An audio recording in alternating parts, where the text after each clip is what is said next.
नमस्कार विद्यार्थी मित्रांनो, मी प्राध्यापक पी.बी. गोळे, मराठा विद्याप्रसारक समाजाचे गुरुवर्य मामासाहेब दांडेकर कला, भगवंतराव वाजे, वाणिज्य आणि विज्ञान महाविद्यालय Sinnar, advance accounting and taxation, M.Com second semester third, chapter थर्डचा हा शेवटचा टॉपिक, हे आपलं शेवटचं लेक्चर आहे. मागील लेक्चरला ऑडिट कमिटीचे constitutions of qualified and independent audit committee, area of work, role of audit committee याचा अभ्यास आपण केला. यानंतर पुढील टॉपिक आहे review of certain information by audit committee. Audit जी कमिटी जी आहे, या ऑडिट कमिटीच्या काही सर्टेन इन्फॉर्मेशन आहे या संदर्भातील माहिती. It is mandatory for the audit committee to review the following information. Audit जी कमिटी जी आहे, या ऑडिट कमिटीला फॉलोइंग इन्फॉर्मेशन जे आहे ही रिव्ह्यू करणं हे कंपल्सरी आहे. First, financial statement and draft audit report including quarterly, half yearly financial information. जे फायनान्शियल स्टेटमेंट आहे आणि ड्राफ्ट ऑडिट रिपोर्ट आहे, यामध्ये हा जो रिपोर्ट असेल हा क्वार्टरली आणि हाफ इयरली त्या ठिकाणी तुम्हाला रिव्ह्यू करायचा आहे. Second, management discuss and analysis of financial condition and result of operation.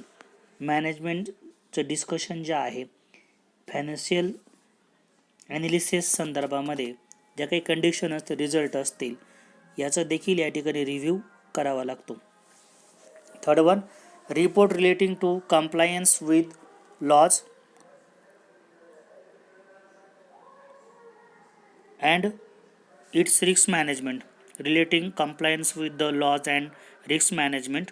Next one, management letter of internal control weakness issued by statutory internal auditor. Management जे letters असतील, internal control संदर्भात weakness असतील, statutory internal auditors असतील, हे report देखील द्यावे लागतात. Records of related party transaction. Related party जे असतील या संदर्भातील जे ट्रान्झॅक्शन असतील ते देखील या ठिकाणी लागतात. Appointment, removal and term of remuneration of the chief internal auditor shall be subject to review by the audit committee. Appointment and removal and term of remuneration of the chief internal auditor shall be subject to review of the audit committee.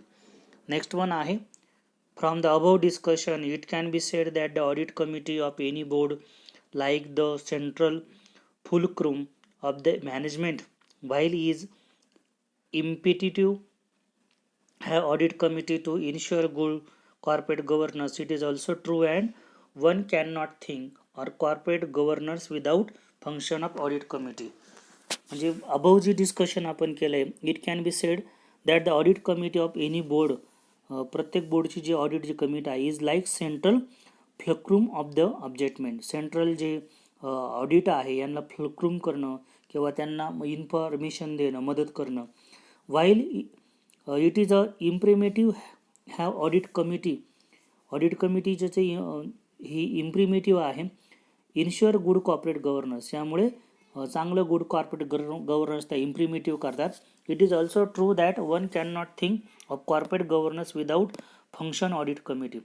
Corporate governance जे आहे, ही corporate governance audit कमिटीशिवाय जी हे काम करू शकणार नाही, हे सत्य आहे. Next one, power to audit committee. Audit जी कमिटी जी आहे हिला काय काय पॉवर आहेत. The power of audit committee will include the following. First power, investigation. An audit committee can investigate any activity falling within its term of reference. It can investigate into any matter in relation to the item specified section 292A of the Companies Act or referred to it by the board. Audit committee जे आहे can investigate any activity falling within its term of reference, it can investigate into any matter in relation to the atom specified in section 92A. यानुसार जे काही investigation आहे, चौकशी जे आहे, ही चौकशी करण्याचा अधिकार ऑडिट कमिटीला आहे. कसली चौकशी? Any activity falling with its term of reference. त्याचबरोबर any matter in relation to atom specified in section 292A of the Company Act or refer to it by the board.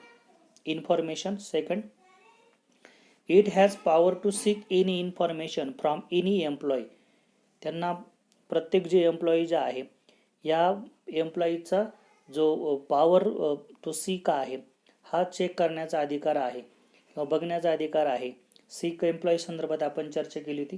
Sick याचा अर्थ employee जो असेल, हा याची health problem असतील किंवा त्याची कार्यक्षमता कमी होणं असेल, याला आपण सीक एम्प्लॉई असं आपण म्हणतो. It shall have full access to information contained in the record of the company for the purpose of investigation.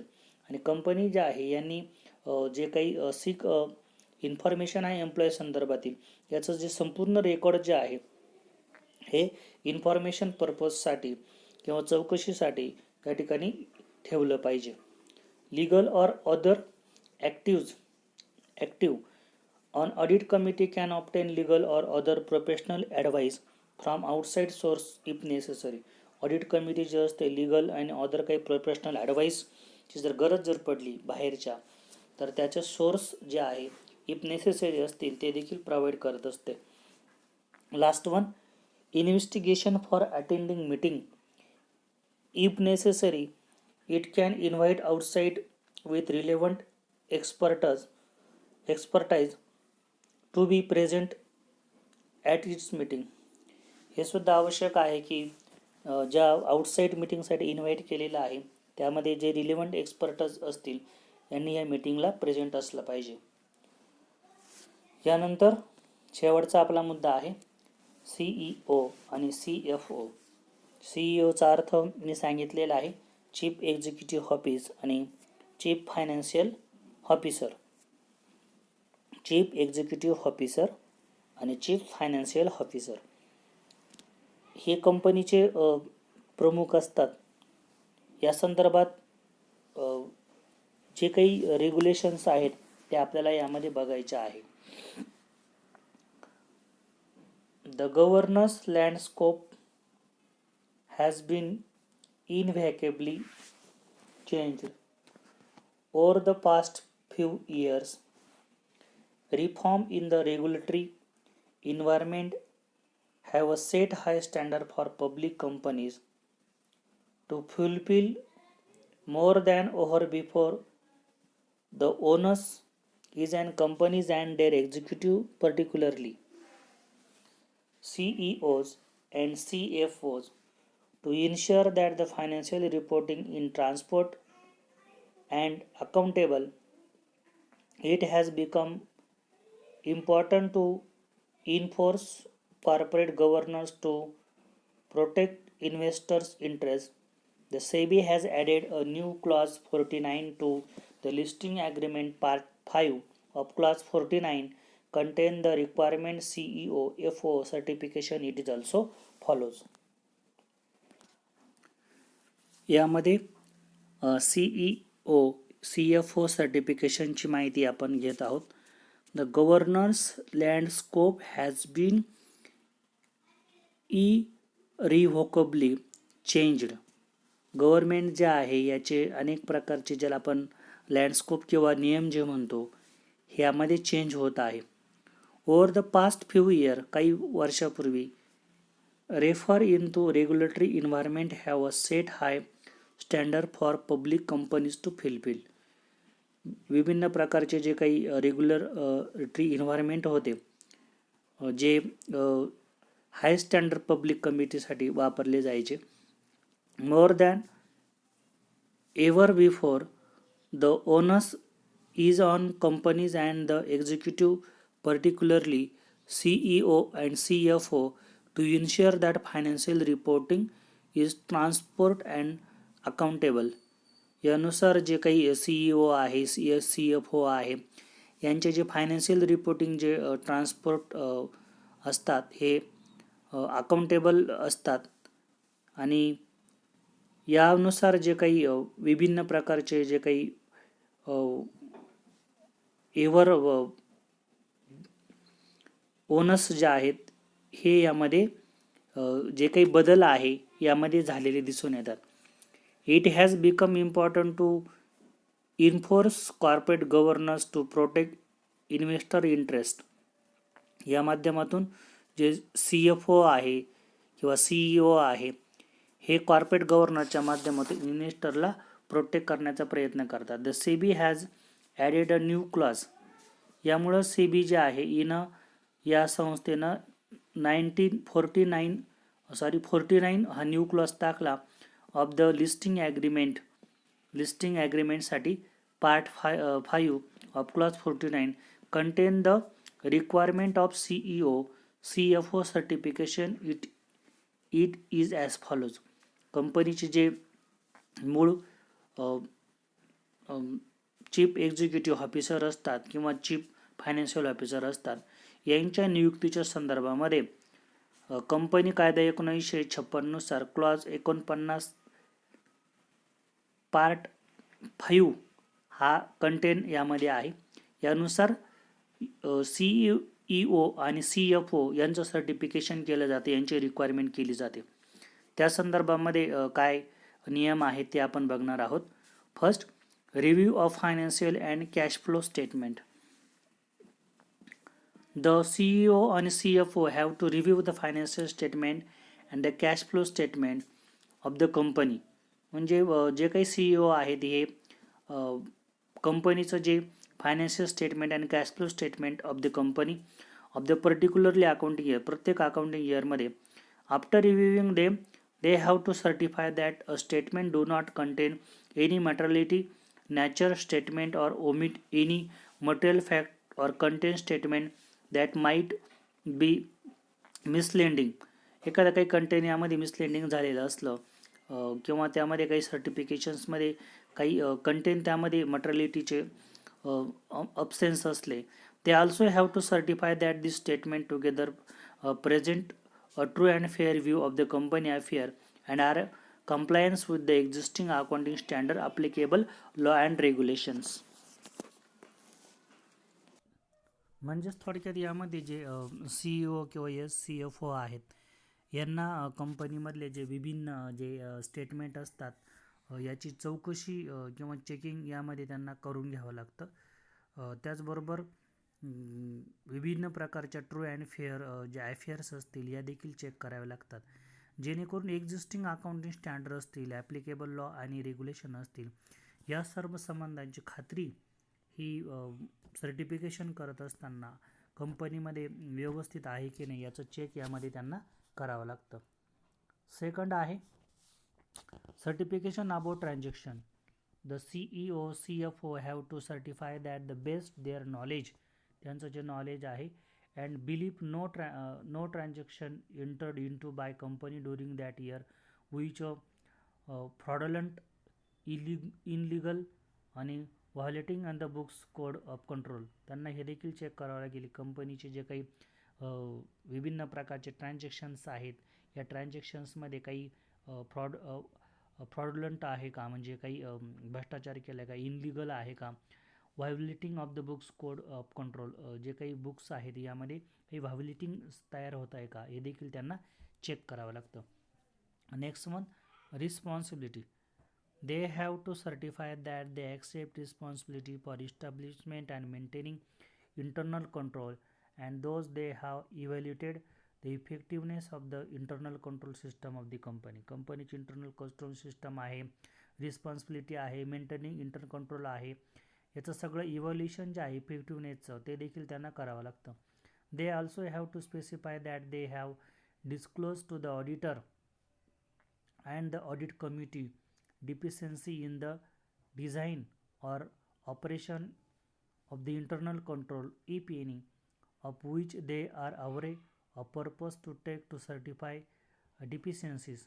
It means that they have to disclose to the auditor and audit committee deficiency in a decision or operation of internal control.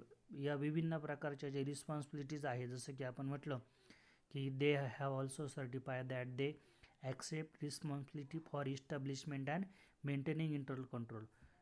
Internal कंट्रोलची responsibility आणि establishment. त्याचबरोबर those they have evaluated the effective of the internal control system. Internal control सिस्टमची कार्यक्षमता. They also have to specify that they have disclose to the auditor. ऑडिटरचे जे काही disclose असतील and they audit committee. त्याचबरोबर audit कमिटीचे disclose. Deficiency of the डिझाईनची deficiency or operation of internal control. Internal कंट्रोलचे ऑपरेशन असतील if any which they are aware, जे काही त्यांना दिसेल for the purpose to take rectify deficiency. जे डिफिशियन्सी रेक्टिफाय करताय असे काही घटक दिसतील त्यांचं त्यांना पृथक्करण करायचं आहे. It means that they have disclose to the auditor and audit committee deficiency in design or operation of internal control. Last, information to the auditor or audit committee. They have to specify that they have indicate to the auditor and audit committee about any significant changes in internal control over the financial reporting during the year or significant changes in accounting policy during the year and same has been disclosed in the notes to the financial statement. In the same way, they have to certify that any instance of significant fraud are known to the auditor and audit committee. विभिन्न प्रकारच्या जी informations आहेत ह्या देखील audit कमिटीच्या संदर्भात त्यांना द्याव्या लागतात. यामध्ये they have to specify that they have indicate to auditor and audit committee about any significant changes in internal control over the financial reporting during that year or significant changes in accounting policies during the year and same has been disclosed the notes to the financial statement. In the same way, they have to certify that any instance of significant fraud are known to the auditor and audit committee. Last point, model CEO CFO सर्टिफिकेशनचं एक model आहे. हे model जसं एखादं प्रमाणपत्र असतं त्या पद्धतीनं जे काही सर्टिफिकेशन आहे या पद्धतीनं आहे. Model of CFO certification. पेजच्या मध्यभागी टायटल आहे CFO certification to the board under clause 49V of the listing agreement. उदाहरण दिलेलं आहे. We Anita Mahadik chairman and Leena Shelar executive director responsible for the finance function certify that. म्हणजे जे सर्टिफिकेशन केलं जातं की यामध्ये अनिता मंडलिक महाडिक या चेअरमन आहेत आणि लीना शेलार एक्झिक्युटिव्ह डायरेक्टर्स आहेत. या खालील फायनान्स फंक्शनसाठी त्यांना सर्टिफाय केलं जातं आहे किंवा त्यांना प्रमाणित केलं जातं आहे. त्याचे खाली कंटेंट जे आपण आतापर्यंत जे वाचले, आता हे कंपनीनुसार वेगवेगळ्या प्रकारचे कंटेंट असतील ते कंटेंट त्यामध्ये इन्क्लूड केले जातात आणि खाली शेवट प्लेस आणि डेट अशा प्रकारे मॉडल ऑफ CEO सर्टिफिकेट असतं. त्याचा अभ्यास तुम्ही एखादं मॉडेल जे आहे नेटवरती देखील सर्चिंग करून ते बघू शकतात. यामध्ये या चॅप्टरसाठी क्वेश्चन्स आहेत. Long question. What is mean by corporate governance. Explain the elements of corporate governance. त्यानंतर question second, write note on verification of compliance of corporate governance. आणि तिसरा question, what is mean by audit committee. Explain the constitutions and powers. Short नोटसाठी questions आहे CFO certification ज्याची आपण आत्ताच माहिती घेतली. Second, report on corporate governance. या पद्धतीने चॅप्टर क्रमांक 3 हे कॉर्पोरेट गव्हर्नन्स आपलं पूर्णपणे संपलेलं आहे. या चॅप्टरचा चांगला लेक्चर ऐकल्यानंतर स्वतः नोट्स तयार करा, PPTवरून अभ्यास करा, तेव्हाच तुम्हाला याचं ज्ञान चांगल्या प्रकारे होईल. लेक्चरमध्ये काही अडचण असल्यास फोन करून तुम्ही विचारू शकता. धन्यवाद.